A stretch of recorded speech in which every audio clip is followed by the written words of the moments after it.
Hi, Scott. How are you? Hi, Scott. I'm good, thanks. Well, we won't make a joke of that. That's just it's just going to eat up our time, isn't it? All Let's right, and sure. we We'll wear let similar that one glasses slide. as well, like it was meant to be. Congratulations on the film.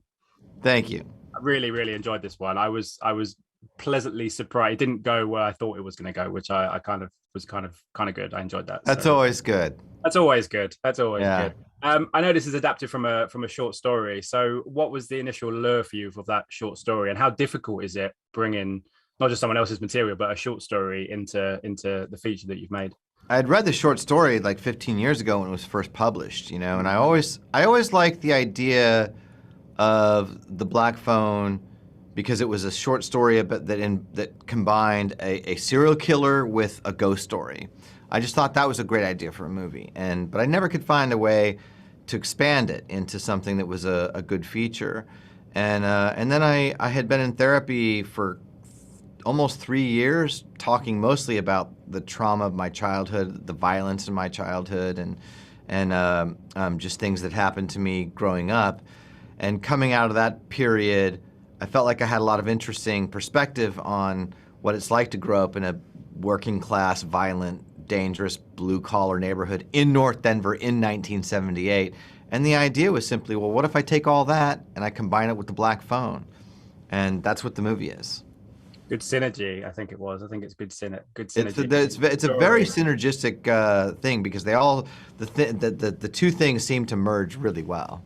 Yeah, and of course, when you've got someone like the Grabber, this kind of malevolent presence, who else are you going to think of but Ethan Hawke, of course. Of course, he's the only person I brought the script to. What was it about him? Because I just spoke to him and he was telling me about the kind of semi-change in his discipline as an actor because you've taken his face away. He's doing different things than maybe he's done before. So I know you've worked with him before. So what made him right for you to play this My part? starting point after I wrote the script was the first thing I thought was I need somebody with a really distinctive voice Mm. because we're going to hear this character from behind a mask the whole time. And I've always thought that Ethan had one of the best voices of any actor I'd ever seen. I don't feel like people have taken enough advantage of what an amazing voice he has and how distinctive it is. He can speak very high, very fluidly. He can speak very low and gravelly. There's a lot of range to it. His voice doesn't, it's his voice when you hear it. And so I started with that. I just thought, oh, Ethan could really perform from behind a mask because of his voice. And then I gave it to him, and I think he really took the mask as a challenge. I think he thought that as an actor, it was going to put an obstacle in his path that might enable him to perform in a way he had never performed before, which is exactly what he did. And the brilliance of his performance is this. And this isn't my direction. This is Ethan. Ethan figured this out. What he figured out was that he needed to let the mask do what the mask was going to do. So that each time, as the character, the Grabber has 3 different masks, all that split in half. He picks different masks for a reason, to intimidate Finney, to scare Finney, to make Finney feel a little more at ease, whatever. And each piece of the mask that he's wearing, Ethan understood, let the mask do that work. And then he would do something different. He would do something that was very, very complementary or additional or sometimes even different than the mask.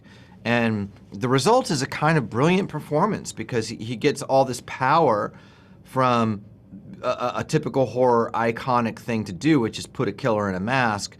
But then he gets to bring this very complex, very interesting character to life with voice and gesture and movement and change of tone, change of mood. The Grabber goes through a lot of different moods, sometimes without explanation. And all of that is what I think a really nuanced, brilliant performance.